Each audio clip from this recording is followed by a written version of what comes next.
मेरा नाम है प्रिंस और मैं अपने YouTube चैनल टारगेट बोर्ड में आपका बहुत बहुत स्वागत करता हूं। तो दोस्तों, पिछले वीडियो में हम आपको भूगोल के पहले लेसन जिसका नाम है भारत संसाधन एवं उपयोग, तो इस चैप्टर से संबंधित जितने सारे भी वस्तुनिष्ठ प्रश्न, लघुतरीय प्रश्न और दीर्घोत्तरीय प्रश्न थे, तो सभी क्वेश्चन को हम लोग पिछले वीडियो में विस्तार से जाने थे और विस्तार से समझे थे। तो इस वीडियो में हम उसी चैप्टर का एक भाग जिसका नाम है प्राकृतिक संसाधन, जो कि पहले चैप्टर का ही एक पार्ट है, तो प्राकृतिक संसाधन के बारे में हम लोग विस्तार से इस वीडियो में देखेंगे। इस वीडियो में हम लोग जानेंगे कि प्राकृतिक संसाधन क्या होती है, प्राकृतिक संसाधन कितने प्रकार के होते हैं, प्राकृतिक संसाधन के अंतर्गत कौन कौन से चीज़ आते हैं, तो सभी कुछ हम लोग प्राकृतिक संसाधन के बारे में इस वीडियो में देखेंगे। तो चलिए वीडियो को स्टार्ट करते हैं। और इससे पहले यदि आप हमारे चैनल पर नए हैं, अभी तक हमारे चैनल को सब्सक्राइब नहीं किए हैं, तो जल्दी से आप हमारे चैनल को सब्सक्राइब कर दीजिए, साथ में बेल आइकन भी दबा लीजिएगा और वीडियो को जल्दी से लाइक कर दीजिए।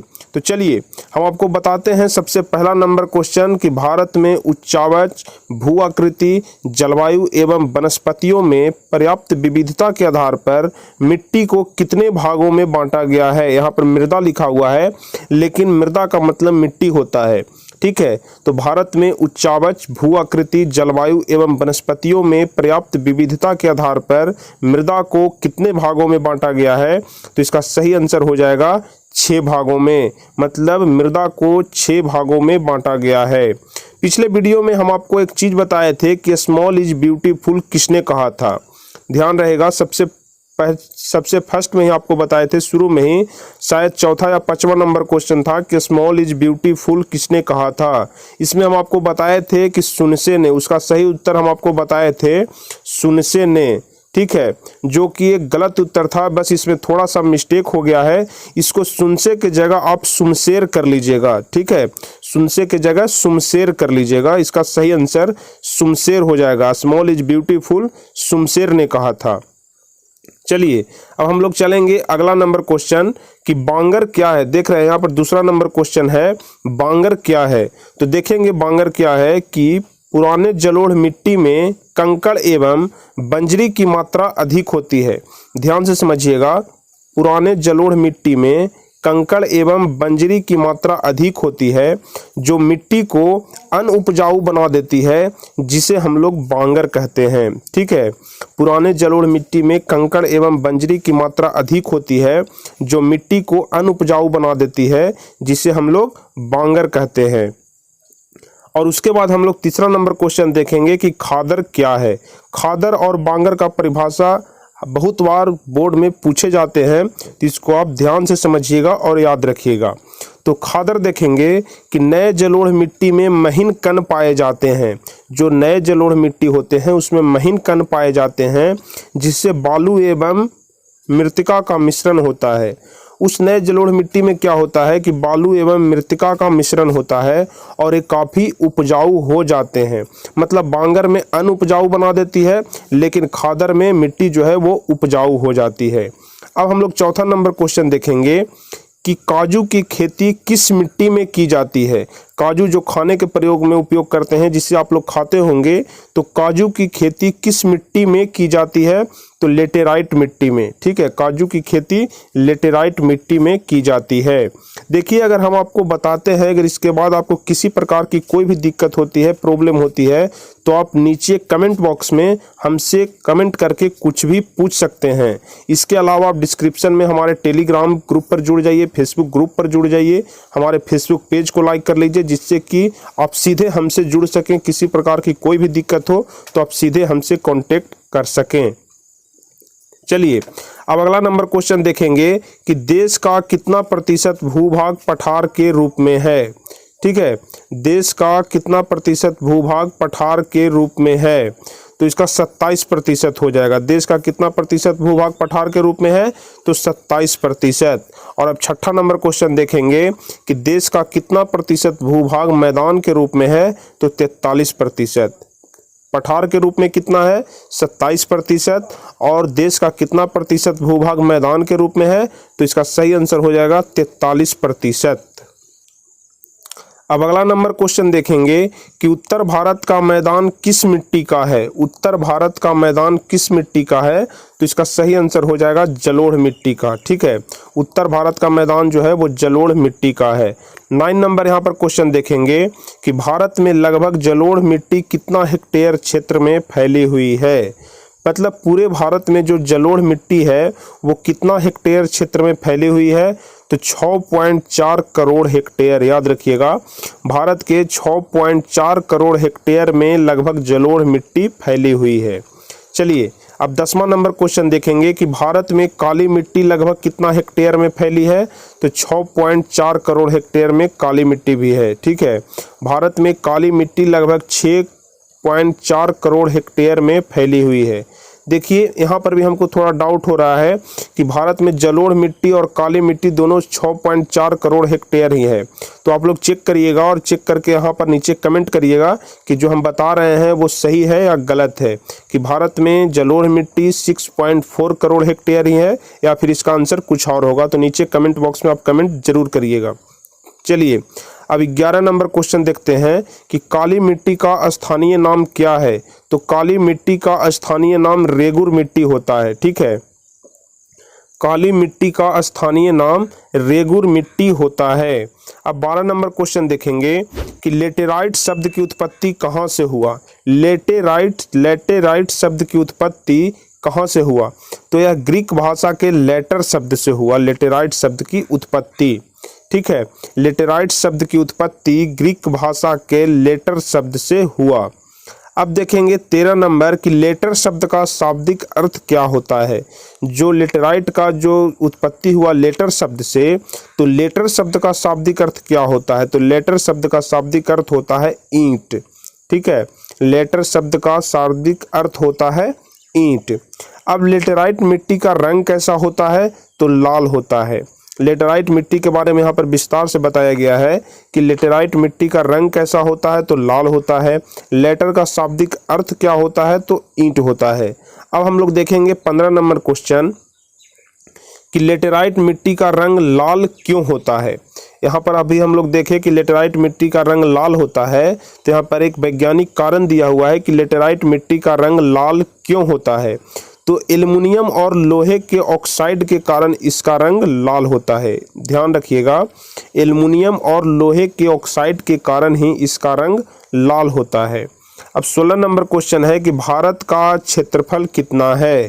तो भारत का क्षेत्रफल कितना है, 32.8 लाख किलोमीटर। ठीक है, 32.8 लाख किलोमीटर है टोटल भारत का क्षेत्रफल। तो अगर आपसे एग्जाम में पूछा जाता है कि भारत का क्षेत्रफल कितना है, तो 32.8 लाख किलोमीटर कुल क्षेत्रफल है।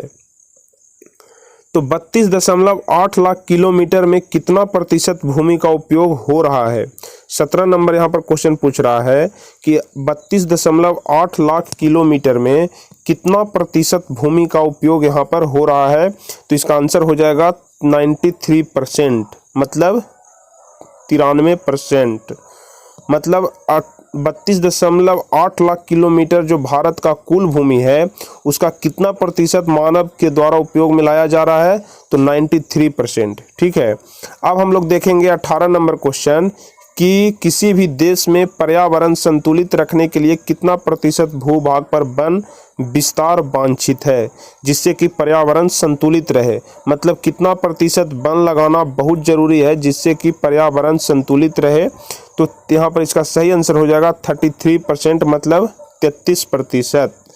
मतलब यदि जितने कुल भूभाग है उसका 33% पर अगर हम लोग वन लगाते हैं, 33% पर यदि वन पाया जाता है, इसका मतलब है कि पर्यावरण संतुलित रहेगा। अब हम लोग देखेंगे 19 नंबर क्वेश्चन कि पंजाब एवं हरियाणा में कितनी प्रतिशत भूमि पर खेती होती है। पंजाब एवं हरियाणा में कितनी प्रतिशत भूमि पर खेती होती है, तो इसका सही आंसर हो जाएगा 80% खेती पर। मतलब पंजाब और हरियाणा में 80% खेत जमीन पर सिर्फ खेती होती है। 20 नंबर क्वेश्चन देखेंगे कि अंडमान निकोबार में कितना प्रतिशत भूमि पर खेती होती है। अंडमान एवं निकोबार द्वीप समूह जो है उस पर कितना प्रतिशत भूमि पर खेती होती है, तो 10% से भी कम भूमि पर वहाँ खेती होती है अंडमान और निकोबार द्वीप समूह में। ठीक है, तो अंडमान और निकोबार में 10% से भी कम भूभाग पर खेती की जाती है। अब 21 नंबर क्वेश्चन देखेंगे कि राष्ट्रीय वन नीति कब लागू हुआ। राष्ट्रीय वन नीति कब लागू हुआ, तो इसका सही आंसर हो जाएगा 1952 ईस्वी में। ठीक है, राष्ट्रीय वन नीति कब लागू हुआ, तो 1952 ईस्वी में। अब हम लोग 22 नंबर क्वेश्चन की तरफ बढ़ेंगे और 22 नंबर क्वेश्चन देखेंगे कि मानव की 95% की आवश्यकताओं की पूर्ति किससे करती है। मानव अपनी 95% आवश्यकताओं की जो पूर्ति है वो किस चीज़ से करती है, तो इसका सही आंसर हो जाएगा भूमि से। मतलब सिर्फ खेती करके मानव 95% अपनी आवश्यकताओं की पूर्ति करता है।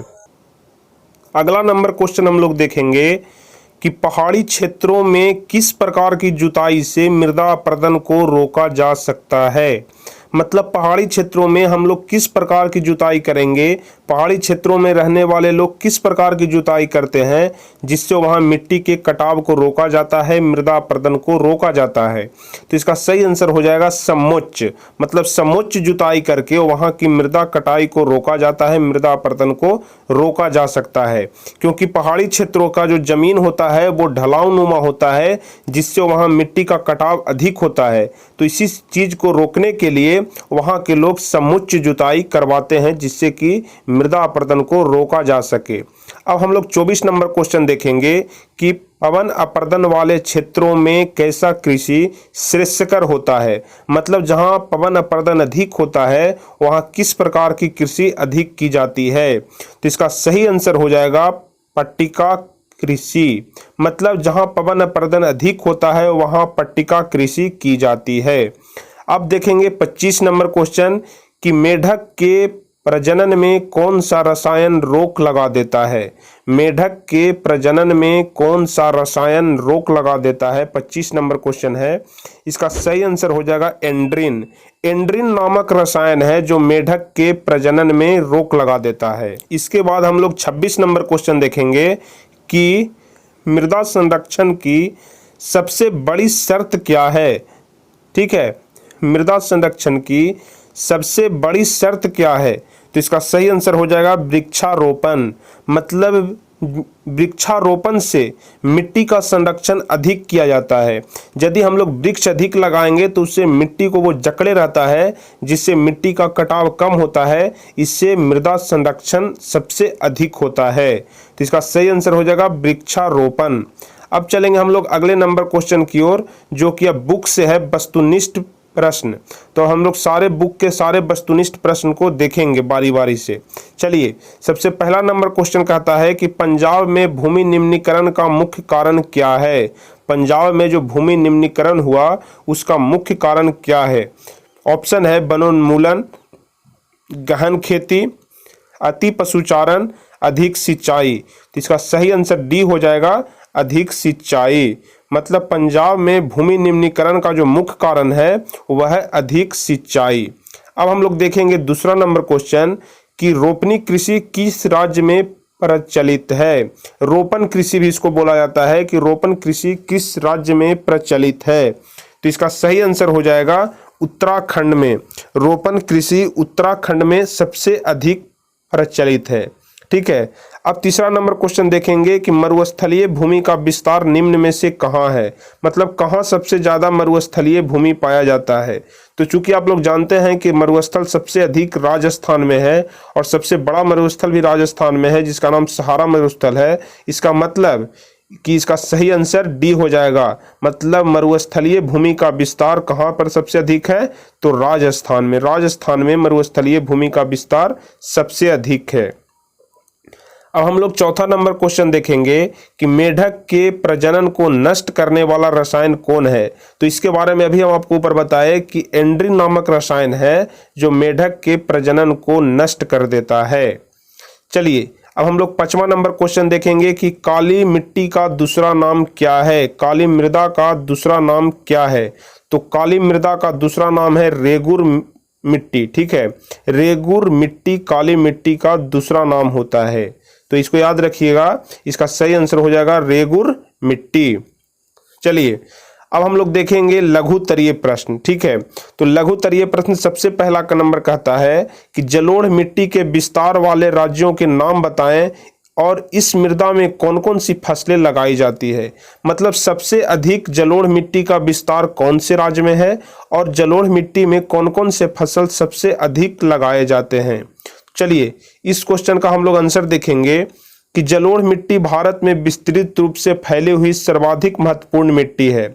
जलोढ़ मिट्टी भारत में विस्तृत रूप से फैली हुई सर्वाधिक और सबसे महत्वपूर्ण मिट्टी है। यह मिट्टी नदियों द्वारा लाया जाने वाला बालू, सिल्ट एवं मृत्तिका के विधि अनुपात से होता है, ठीक है। मतलब जो जलोढ़ मिट्टी है वो हमारे नदियों के द्वारा लाया जाता है। मतलब यह मिट्टी नदियों के द्वारा बहकर भारत में आता है, हमारे पास आता है। इसका रंग धुंधला से लेकर लालिमा लिए भूरे रंग का होता है। मतलब इसका रंग जो है, जलोढ़ मिट्टी का रंग जो है वो धुंधला भी हो सकता है, लालिमा भी हो सकता है और हल्का भूरे रंग का भी हो सकता है। अगर जलोढ़ मिट्टी की बात करें तो जलोढ़ मिट्टी मुख्य रूप से राजस्थान, गुजरात, पूर्वी तटीय मैदान स्थित महानदी, गोदावरी, कृष्णा और कावेरी नदियों के तट पर बसे राज्यों से अधिक मिलती है। मतलब जलोढ़ मिट्टी का विस्तार कहाँ कहाँ पर है, तो राजस्थान, गुजरात, पूर्वी तटीय मैदान स्थित महानदी, गोदावरी, कृष्णा और कावेरी नदियों के तट पर बसे राज्यों में मिलती है। इस मिट्टी में मुख्यतः गन्ना, चावल, गेहूं, मक्का एवं दलहन जैसी फसलों का उत्पादन अधिक होता है। मतलब अगर आपसे क्वेश्चन पूछता है कि जलोढ़ मिट्टी में कौन कौन से फसल अधिक उपजाए जाते हैं, तो इसका सही आंसर हो जाएगा गन्ना, चावल, गेहूं, मक्का एवं दलहन फसल सबसे अधिक होता है।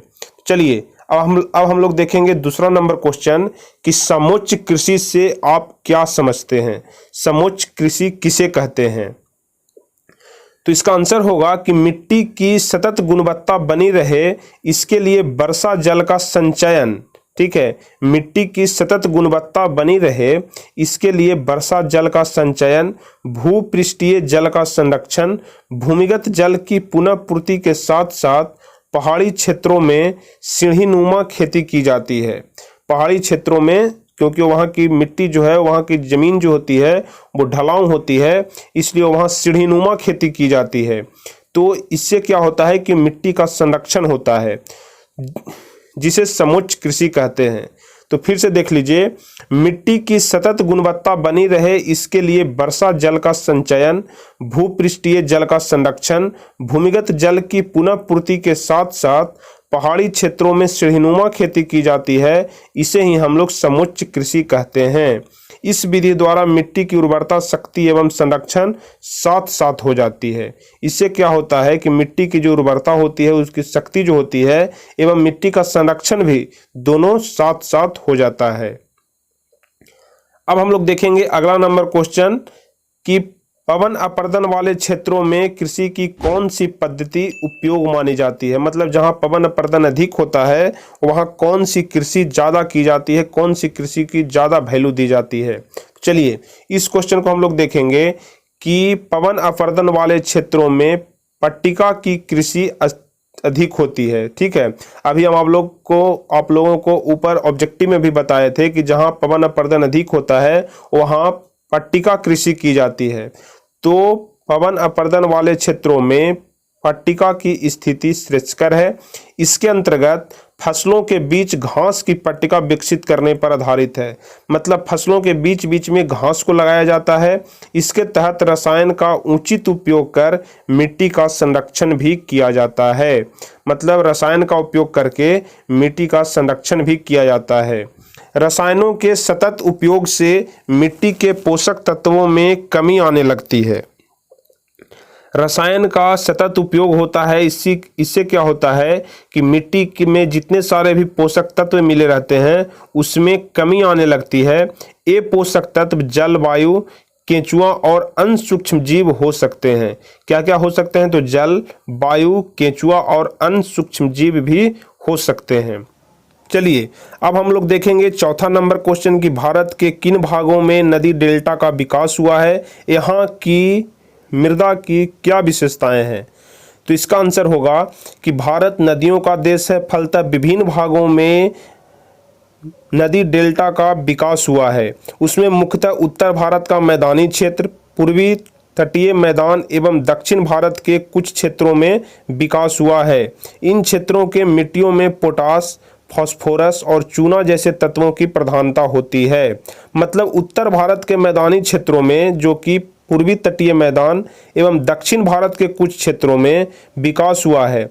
इन क्षेत्रों कहने का मतलब कि भारत के उत्तरी मैदान क्षेत्र, पूर्वी तटीय क्षेत्र और दक्षिणी भारत के कुछ क्षेत्रों में वहाँ की जो मिट्टी होती है उसमें पोटास की मात्रा, फास्फोरस की मात्रा और चूना जैसे तत्वों की प्रधानता होती है, जबकि इसमें नाइट्रोजन एवं जैव पदार्थों की कमी रहती है। अधिक उपजाऊ होने के कारण इस मिट्टी पर गहन कृषि की जाती है। ठीक है, मतलब इन सभी क्षेत्रों की मिट्टी अधिक उपजाऊ होती है, इसलिए वहाँ गहन कृषि की जाती है। चलिए अब हम लोग देखेंगे पांचवा नंबर क्वेश्चन की फसल चक्रण मृदा संरक्षण में किस प्रकार सहायक है। फसल चक्रण मृदा संरक्षण में किस प्रकार सहायक है। तो सबसे पहले हम लोग देखेंगे कि फसल चक्रण है क्या। तो दो धान फसलों के बीच में एक दलहन की फसल लगाने की प्रक्रिया को फसल चक्रण कहते हैं। मतलब दो धान की खेती के बीच अगर हम लोग दो बार धान की खेती उपजा रहे हैं, अगर उसके बीच में एक बार हम लोग दलहन की खेती कर रहे हैं तो इसी को हम लोग फसल चक्रण बोलते हैं। ठीक है, तो इसका आंसर होगा कि दो धान फसलों के बीच में एक दलहन की फसल लगाने की प्रक्रिया को फसल चक्रण कहते हैं। अगर एग्जाम में आता है कि फसल चक्र क्या है या फिर फसल चक्रण क्या है, तो आपको ये वाला परिभाषा लिखना है। और इसके बाद फसल चक्रण के कारण मिट्टी में राइजोबियम नामक जीवाणु की वृद्धि हो जाती है, जिससे मिट्टी पुनः उपजाऊ बन जाती है। इस विधि के द्वारा समय के बचत के साथ साथ एक ही बार में कई तरह के फसल उत्पादित हो जाते हैं। ठीक है, इससे क्या हो जाता है कि मिट्टी उपजाऊ भी हो जाती है और इससे समय का बचत होता है और इसके साथ साथ एक ही बार में कई तरह के फसल का भी उत्पादन हो जाता है। तो इसी को हम लोग फसल चक्रण बोलते हैं और यह मृदा संरक्षण में भी सहायक है, क्योंकि जब खेत में फसल लगा हुआ रहेगा, जमीन पर यदि फसल है तो जानते होंगे कि फसल अपने में मिट्टी को जकड़े हुए रहता है, जिससे मृदा का क्षयन कम होता है और मृदा संरक्षण अधिक होता है। इसलिए फसल चक्रण जो है वो मृदा संरक्षण में सहायक है। अब हम लोग यहाँ से देखेंगे दीर्घ उत्तरीय प्रश्न, जो कि हम आपको अगले वीडियो में बताएंगे कि दीर्घ उत्तरीय प्रश्न, इसके जितने सारे भी दीर्घ उत्तरीय हैं प्राकृतिक संसाधन टॉपिक के, प्राकृतिक संसाधन के जितने सारे भी दीर्घ उत्तरीय प्रश्न हैं हम आपको अगले वीडियो में ध्यान से बताएंगे, बहुत ही अच्छे तरीके से समझाएंगे।